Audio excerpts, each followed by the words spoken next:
Baik, di sini kami dari kelompok B9 izin untuk mempresentasikan terkait penyakit yang ditularkan melalui makanan. Bisa di next slide.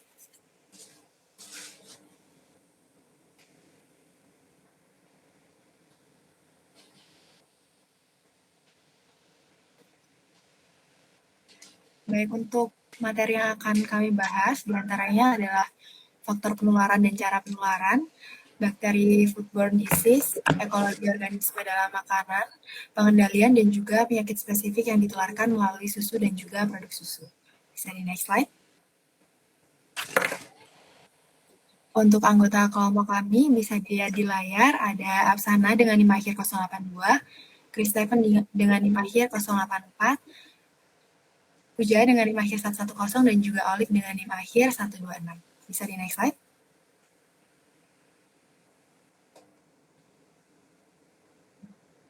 Baik, yang pertama yaitu terkait dengan faktor penularan dan juga cara penularan.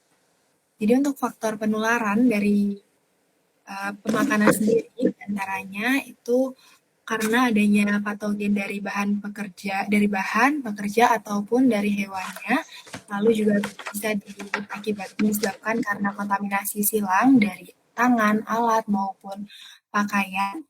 Lalu dari makanannya sebagai media perantara bisa juga dari penyimpanan suhu ruang dan bisa juga dari konsumen yang rentan seperti bayi, lansia maupun ibu lemah. Untuk cara penularannya itu terdapat dua cara, yaitu melalui infeksi dan juga intoksikasi. Infeksi sendiri itu bisa disebabkan karena konsumsi bakteri hidup, bakteri berkembang di usus maupun dari gejala yang muncul lebih lambat. Dan yang kedua yaitu melalui intoksikasi dari konsumsi makanan yang mengandung toksin, lalu gejalanya bisa muncul dengan cepat. Bisa di next slide.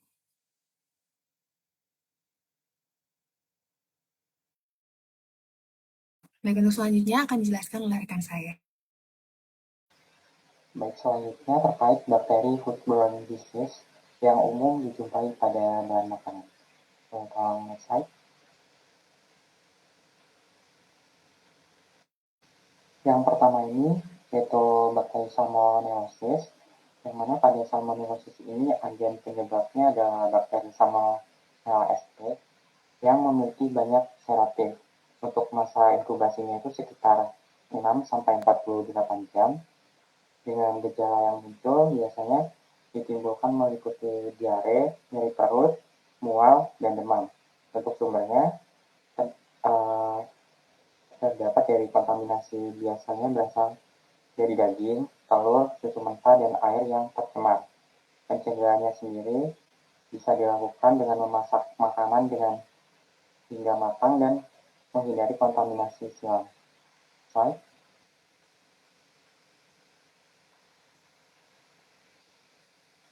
Selanjutnya, intoksikasi Staphylococcus. Pada intoksikasi Staphylococcus ini, agen penyebabnya adalah toksin dari bakteri Staphylococcus aureus dengan masa inkubasi 0,5-8 jam. Untuk gejala yang timbul berupa mual, muntah, dan diare. Sumbernya kontaminasinya berasal dari kulit atau hidung manusia serta makanan tinggi protein. Pencegahannya sendiri yaitu dengan menjaga hygiene tangan dan menyimpan makanan dengan baik. Next slide. Selanjutnya, Enteritis Clostridium perfringens. Pada Enteritis Clostridium perfringens ini, agen penyebabnya adalah bakteri Clostridium perfringens dengan masa inkubasi sekitar 9-15 jam. Untuk gejalanya yang muncul yaitu diare dan nyeri perut. Sumber kontaminasinya berasal dari daging dan lingkungan yang terkontaminasi. Pencegahannya sendiri dapat dilakukan dengan menjaga suhu makanan tetap di atas 60 derajat Celcius atau di bawah 5,5 derajat Celcius. Next slide. Selanjutnya, Campylobacterius. Jadi agen penyebabnya adalah bakteri Campylobacter jejuni dengan masa inkubasinya sekitar 2-10 hari. Gejala yang muncul itu berupa diare yang bisa berdarah, demam, dan nyeri perut. Sumber kontaminasinya berasal dari ayam mentah, susu mentah, dan juga air yang tercemar bakteri. Untuk pencegahannya sendiri dilakukan dengan memasak makanan hingga matang dan menjaga kebersihan. Next slide. Selanjutnya botulismus. Untuk agen penyebabnya adalah toksin dari bakteri Clostridium botulinum dengan masa inkubasi sekitar 12-48 jam. Gejalanya itu berupa gangguan saraf seperti gangguan penglihatan, gangguan pada pembicaraan, dan pernafasan. Sumber kontaminasinya itu berasal dari makanan kaleng rusak dan makanan yang tervakum. Untuk pencegahannya itu dapat menghindari makanan kemasan yang rusak atau berbau. Next slide. Selanjutnya listeriosis. Pada listeriosis ini agen penyebabnya adalah bakteri Listeria monocytic denis.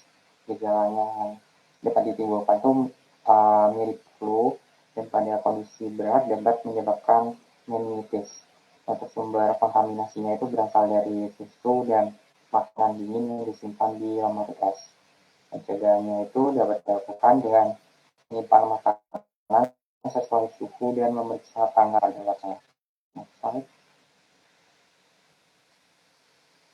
Selanjutnya hemorrhagic colitis. Untuk agen penyebabnya adalah bakteri E. coli dengan gejala berupa diare berdarah dan kram pada perut. Sumber kontaminasinya berasal dari daging giling dan susu mentah.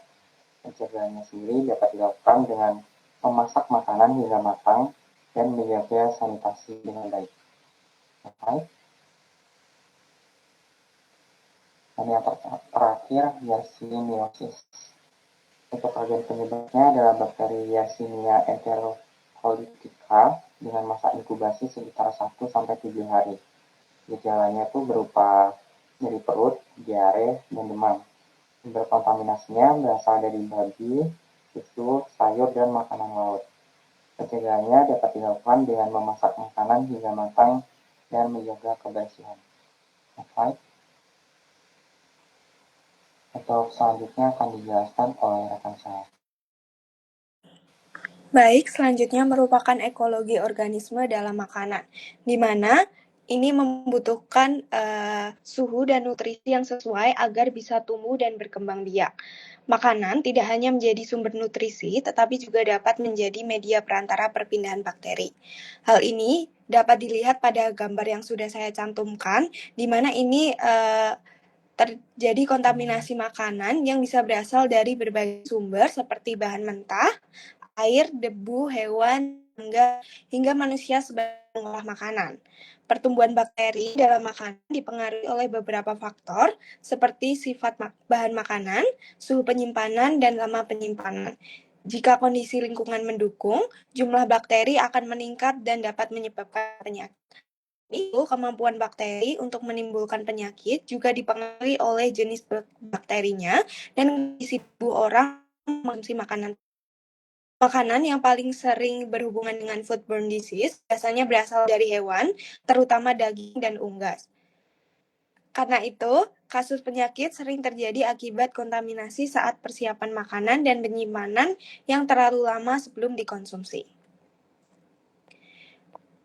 Untuk organisme yang pertama itu ada Clostridium, terutama Clostridium perfringens dan Clostridium botulinum, di mana bakteri ini sering ditemukan pada makanan yang dipanaskan ulang.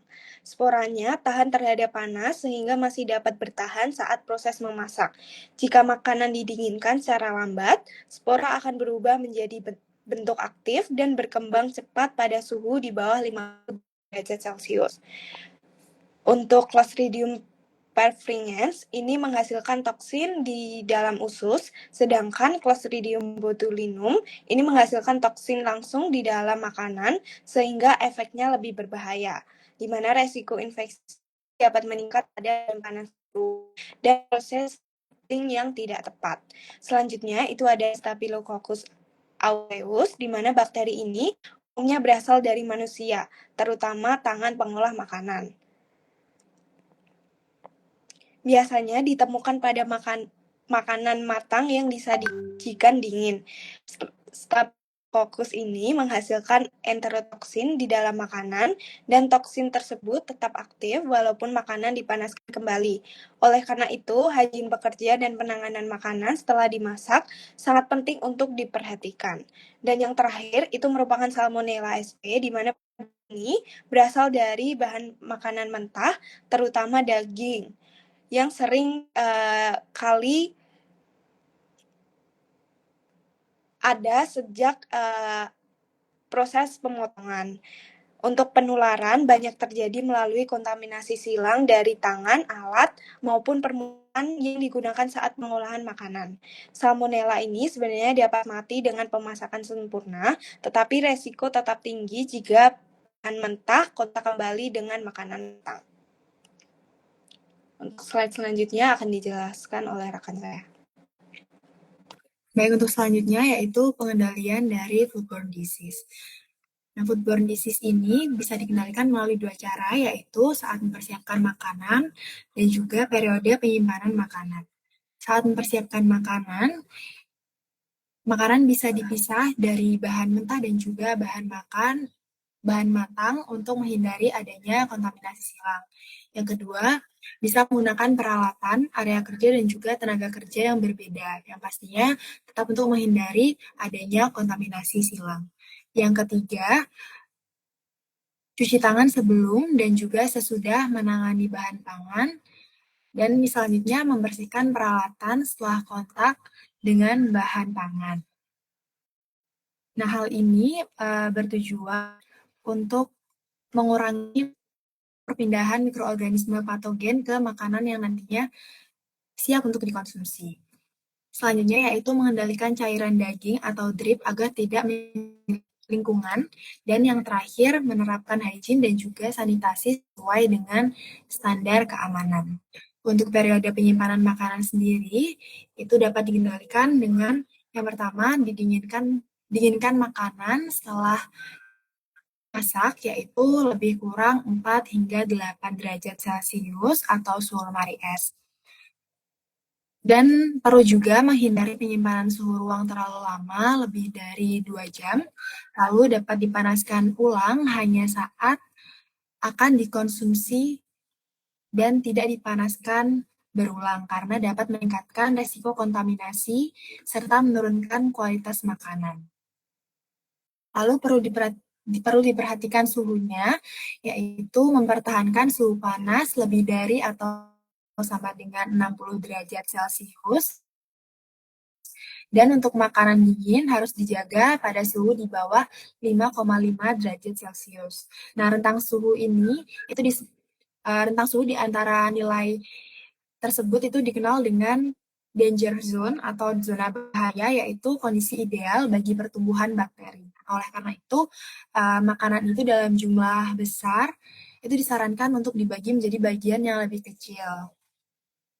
Lalu, gunakan juga termometer untuk memastikan suhunya itu tetap aman.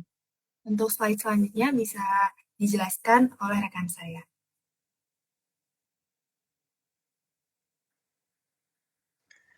Baik, izin masuk untuk menjelaskan slide selanjutnya, ini mengenai penyakit spesifik yang ditularkan melalui susu dan juga produk susu. Nah, susu itu kan merupakan bahan pangan yang punya nilai gizi tinggi, tapi dapat juga menjadi media penularan sebagai penyakit kalau kita tidak menanganinya secara higienis. Risiko penularan penyakit ini akan meningkat terutama pada susu-susu yang tidak mengalami pasteurisasi. Nah, secara umum, sumber penularan penyakit melalui susu ini dapat dibagi menjadi dua, yaitu penularan langsung dari hewan ternak yang terinfeksi dan juga penularan akibat kontaminasi lingkungan selama proses pemerahan, pengolahan, hingga distribusi susu. Bisa di next?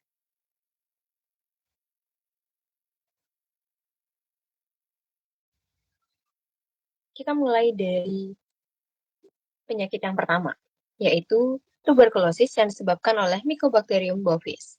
Bakteri ini dapat ditemukan pada susu sapi yang terinfeksi, terutama jika terjadi masitis tuberkulosis pada ambing. Setelah masuk ke tubuh manusia melalui saluran pencernaan, bakteri dapat menyebar ke berbagai organ dan membentuk granuloma pada paru-paru, hati maupun limpa. Gejala yang muncul biasanya berupa demam kronis, penurunan berat badan, dan juga kelelahan. Pada kasus ini, penularan sudah berkurang di negara maju karena adanya pasteurisasi dan juga pengawasan kesehatan ternak. Selanjutnya adalah salmonellosis, yang disebabkan oleh Salmonella spp. Kontaminasi ini biasanya terjadi akibat hygiene pemerahan yang buruk atau adanya kontak dengan feses hewan yang terinfeksi. Bakteri akan menginfeksi mukosa usus dan juga menyebabkan peradangan sehingga akan timbul diare, muntah, demam, dan juga dehidrasi. Bisa di next.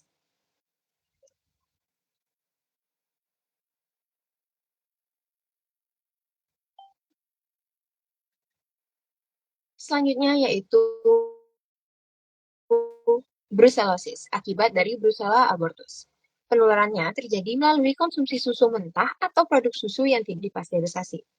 Jadi kalau misalnya teman-teman ada melihat peternakan yang ada susu sapi, yang ada sapi yang lagi diperah, terus kita langsung minum dari susunya itu, dari ambingnya itu, tolong diperhatikan lagi higienitasnya, karena bakteri yang ada itu mampu bertahan dalam sel fagosit dan menyebabkan infeksi kronis.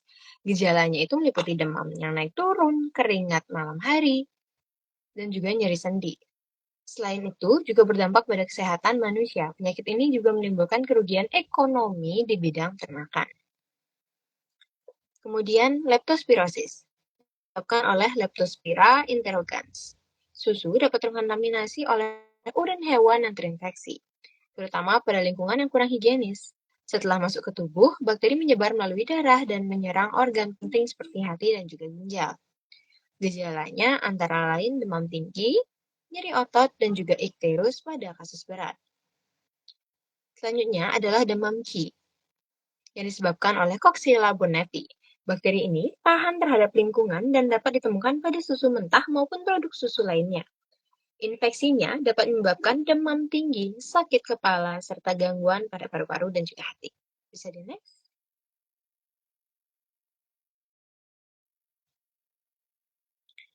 Selanjutnya adalah Staphylococcus akibat dari Staphylococcus aureus. Bakteri ini umumnya berasal dari sapi yang mengalami mastitis atau kontaminasi dari manusia saat penanganan susu. Nah, Staphylococcus aureus menghasilkan enterotoksin yang tahan panas, sehingga meskipun bakterinya mati akibat pemanasan, toksinnya itu masih ada yang menyebabkan keracunan makanan.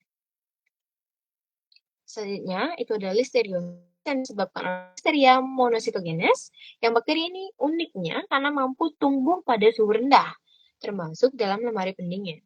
Penyakit ini sangat berbahaya bagi ibu hamil, bayi, dan juga individu yang memiliki sistem imun yang lemah. Pada ibu hamil, ini dapat menyebabkan abortus atau kelahiran prematur. Sedangkan pada kasus lain, itu terjadi laporan terjadi meningitis maupun septikemia. Dan selanjutnya, yang terakhir itu terdapat mikroorganisme lain, seperti Bacillus cereus dan juga Escherichia coli O157. Nah, kalau si Bacillus cereus ini dapat tumbuh dengan baik pada produk susu yang disimpan di suhu dingin dan juga menghasilkan toksin yang menyebabkan keracunan. Sedangkan E. coli merupakan patogen berbahaya yang dapat menyebabkan hemorragikolitis yang dapat menginfeksi terutama pada anak-anak. Selain itu, ada juga Campylobacter spp dan juga Yersinia enterocolica yang dapat menyebabkan foodborne illness. Namun, bakteri-bakteri tersebut dapat dieliminasi dengan proses pasteurisasi. Bisa di next. Baik, selanjutnya akan dijelaskan oleh rekan saya. Baik, untuk selanjutnya yaitu kesimpulan. Jadi penyakit yang ditularkan melalui makanan atau foodborne disease adalah gangguan kesehatan akibat konsumsi makanan yang terkontaminasi mikroorganisme patogen atau toksinnya melalui mekanisme infeksi maupun intoksikasi. Kejadiannya itu dipengaruhi oleh faktor seperti agen penyebab, kontaminasi silang, penyimpanan yang tidak tepat, dan kerentanan individu. Lalu bakteri seperti Salmonella, Staphylococcus aureus, dan juga Clostridium itu sering menjadi penyebab dari produk hewani seperti susu yang tidak dipasteurisasi. Pertumbuhan mikroorganisme itu juga dipengaruhi oleh pH, aktivitas air, juga suhu, sehingga pencegahan dilakukan dengan hygiene, pengolahan, dan juga penyimpanan yang baik. Bisa di next slide.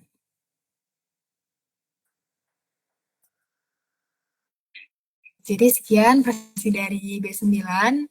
Untuk teman-teman yang memiliki pertanyaan, saya persilahkan. Baik, terima kasih untuk kelompok B9.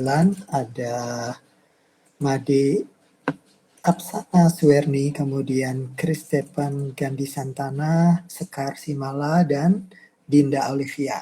Baik adik-adik, terutama yang dari kelas B, demikian tadi presentasi foodborne disease dari kelompok A, dari kelompok B9, maaf. Kemudian disilahkan untuk adik-adik yang lain, barangkali ada yang ingin memberikan komentar atau pertanyaan kepada kelompok B9. Disilahkan. Mungkin sambil menunggu. Oke, ada yang bertanya, Ayu Niluh, Ayu Lestari, dan satu yang lainnya. Bisa tolong dibantu barangkali Sekar untuk memanage, ada 2 pertanyaan. Baik, Prof. Mungkin Ya. untuk pertanyaan bisa dari Ayu terlebih dahulu. Oke. Baik, selamat pagi Prof dan teman-teman dari kelas B dan kelas A. Perkenalkan, nama saya Nilu Ayu Lestari dengan NIM akhir 018. Nah, jadi pertanyaan saya, tadi kan dijelaskan kalau ada bakteri yang dapat menghasilkan toksin tahan panas. Nah, ya, terus mungkin beberapa orang tuh biasanya kalau makan pasti masih menggunakan konsep yang kayak, yang penting makanannya mateng pasti aman. Nah, apakah itu masih relevan? Sekian, terima kasih. Oke, ya, pertanyaannya sangat menarik, simple tapi sangat penting. Terima kasih Ayu Lestari. Ya, pertanyaannya, jadi selama ini ada masyarakat umum itu bilang yang penting dimasak matang udah aman gitu. Apa itu memang cukup menjamin kesehatan terutama manusia ya? Apabila kita udah memasak bahan makanan dan sudah dikategorikan matang, itu aman untuk dikonsumsi seperti itu. Bagaimana kelompok lain? Apa kita mau simak dulu pertanyaan yang kedua atau mau langsung dijawab? Sekar? Mungkin bisa ke pertanyaan kedua terlebih dahulu ya, Dok. Oke, iya, nggak apa-apa. Pertanyaan kedua selanjutnya yang bertanya, lagi satu siapa ya? Yang raise hand ada Ayu Lestari dan Sinta, Nyoman Sinta. 23020. Ya, silakan Sinta. Baik, izin Prof dan teman-teman.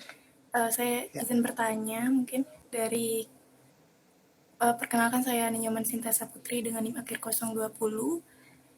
Jadi tadi disebutkan ada yang namanya zona berbahaya atau danger zone pada penyimpanan bagi makanan, yang mana itu berada pada kisaran suhu 5 derajat Celcius sampai 60 derajat. Nah, pertanyaan saya mengapa pada 5,5. 5,5. Nah, pertanyaannya mengapa pada kisaran suhu tersebut dikatakan sebagai danger zone? Mungkin pertanyaan seperti itu.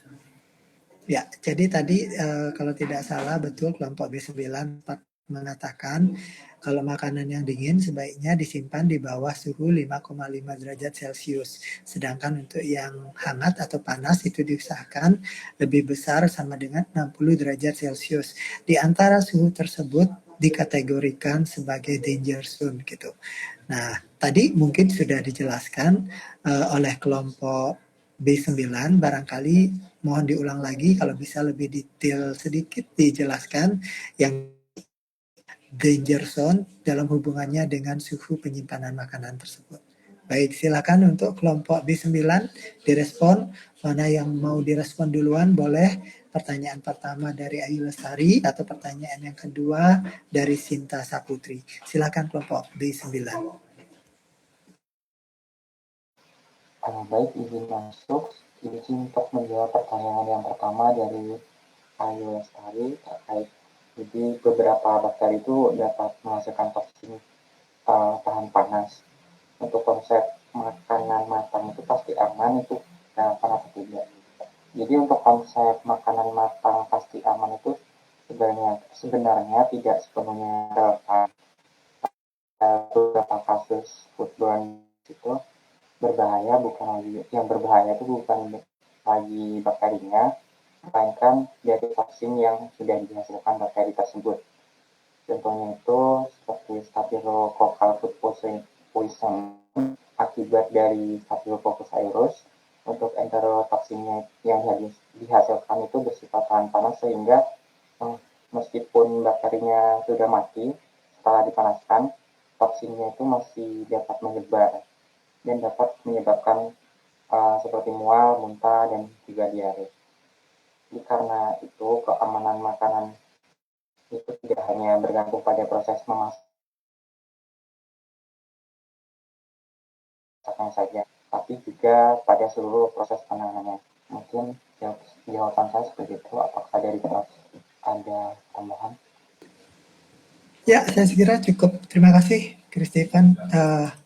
Tadi jawabannya, jadi untuk pas masak matang gitu, jadi tidak menjamin kalau misalnya suatu bahan makanan sudah dimasak dan dikategorikan matang, itu menjamin kesehatan aman untuk dimakan. Jadi jangan lupa ada beberapa bakteri yang tahan panas, kemudian ada beberapa juga bakteri yang menghasilkan toksin, seperti tadi disampaikan ada enterotoksin yang cenderung juga tahan panas, mungkin tahan lebih dari 60 atau 80 derajat Celcius gitu ya, sehingga belum menjamin apabila secara pengamatan spesifik gitu, kalau kita lihat makanannya udah matang ya, jadi belum tentu bakteri itu mati, belum tentu toksin itu terurai atau ternetralisir atau rusak gitu, sehingga aman untuk kita konsumsi. Jadi mungkin tergantung dari bahan makanannya, tergantung dari infeksinya gitu.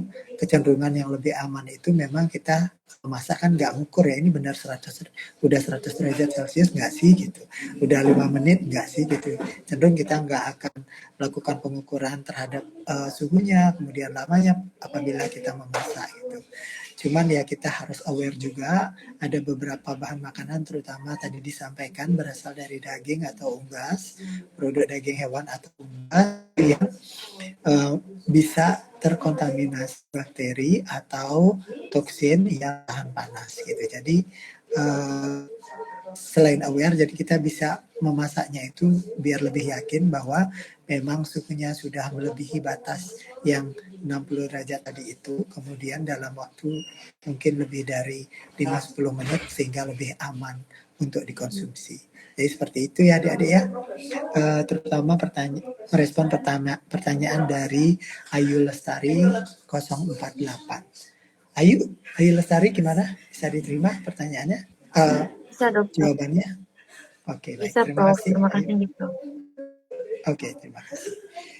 Untuk pertanyaan kedua dari Sinta Saputri ya, tentang danger zone gitu. Tadi udah jelaskan oleh kelompok B9. Silakan barangkali dari anggota kelompok B9 yang ingin merespon. Izin masuk, Prof. Izin. Ya, silakan. Ya. Silakan. Izin untuk menjawab pertanyaan dari Sinta Saputri terkait dengan rentang suhu 5,5 derajat Celcius yang disebut dengan danger zone tadi. Itu di danger zone itu banyak sekali bakteri patogen yang dia dapat bertumbuh dan berkembang biak dengan sangat cepat, karena suhu tersebut itu merupakan suhu optimal bagi berorganisme untuk memperbanyak diri, bahkan dalam waktu singkat pun itu jumlahnya bisa berkali-kali lipat. Sedangkan suhu di bawah 5 derajat Celcius tadi, umumnya itu pertumbuhan bakteri dia melambat atau dia terhambat. Sedangkan yang pada suhu di atas 60 tadi, karena terlalu panas, dia akan mati atau dia juga bisa tidak akan berkembang. Nah, namun di danger zone itu bakterinya dia tidak hanya bertahan hidup, tapi dia juga dapat menghasilkan toksin. Toksinnya ini dia sangat berbahaya dan menyebabkan keracunan makanan. Oleh karena itu, makanan yang dia berada di terlalu lama pada rentang suhu danger zone tadi, itu memiliki resiko tinggi untuk tidak aman dikonsumsi. Mungkin sekian jawaban dari kami. Mungkin dari Prof ada tambahan, kami persilahkan. Baik, terima kasih sudah merespon pertanyaan dari Sinta Saputri tentang danger zone. Jadi saya sepakat yang disampaikan Sekar ya. Kenapa sih di bawah 5,5 derajat? Kenapa sih danger zone itu di atas 5,5 sampai di bawah 60 gitu ya? Karena memang suhu-suhu tersebut secara umum ya, jadi nggak spesifik, secara umum mikroorganisme itu dapat berkembang lebih optimal, kemudian setelah tumbuh, berkembang, memperbanyak diri, itu jadi beberapa bakteri yang bisa menghasilkan toksin gitu, baik itu entero atau eksotoksin, itu yang bisa membahayakan individu yang memakan bahan makanan yang ada baik bakterinya maupun toksin itu dapat mengakibatkan foodborne disease gitu ya. Yang biasanya secara umum tadi juga sudah disampaikan itu terjadi enteritis, kemudian ada sakit bagian perut, diare, mual, muntah dan sebagainya gitu. Ya, jadi untuk yang di bawah 5,5 itu memang tidak membunuh bakteri, tapi secara umum menghambat pertumbuhan bakteri. Kalau pertumbuhannya terhambat, jadi perbanyakan bakteri juga itu bisa diperlambat. Dan jika menghasilkan toksin juga lebih minimal dihasilkan dalam jangka waktu yang relatif lama apabila disimpan pada suhu bahan makanan tersebut disimpan pada suhu di bawah 5,5 derajat. Gitu. Sebaliknya kalau di atas suhu 60 derajat itu cenderung secara umum ya, walaupun tidak spesifik gitu ya, secara umum itu bakterinya sudah dilemahkan gitu, bahkan ada yang aman sih memang di atas itu gitu ya, di atas 100 selama 5 menit gitu. Nah itu lebih aman. Cuman memang di antara halo? Koneksinya putus. Maaf, koneksinya putus. Apa bisa dengar suara saya? Bisa, Prof. Oke, baik. Jadi kita lanjut saja ya. Danger zone itu secara umum itu mikroorganisme atau bakteri itu bisa tumbuh lebih optimal di antara suhu di atas 5,5 sampai di bawah 60 derajat gitu. Jadi pada prinsipnya seperti itu ya. Demikian Sinta Saputri, dan terima kasih sekali lagi Sekar sudah merespon.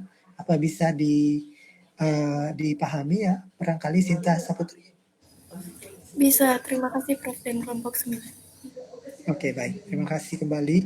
Baik, mungkin ada sesi yang berikutnya, ada pertanyaan atau komentar dari anggota kelas B. Silakan.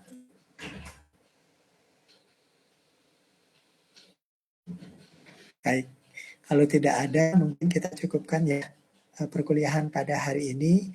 Terima kasih untuk teman-teman adik-adik yang sudah bergabung, baik dari kelas A dan kelas B. Terima kasih juga untuk kelompok tadi yang sudah presentasi, kelompok A9 dan kelompok B9 untuk presentasi perkuliahan pada hari ini. Dan tidak lupa terima kasih mungkin Jessica masih di sini ya, sudah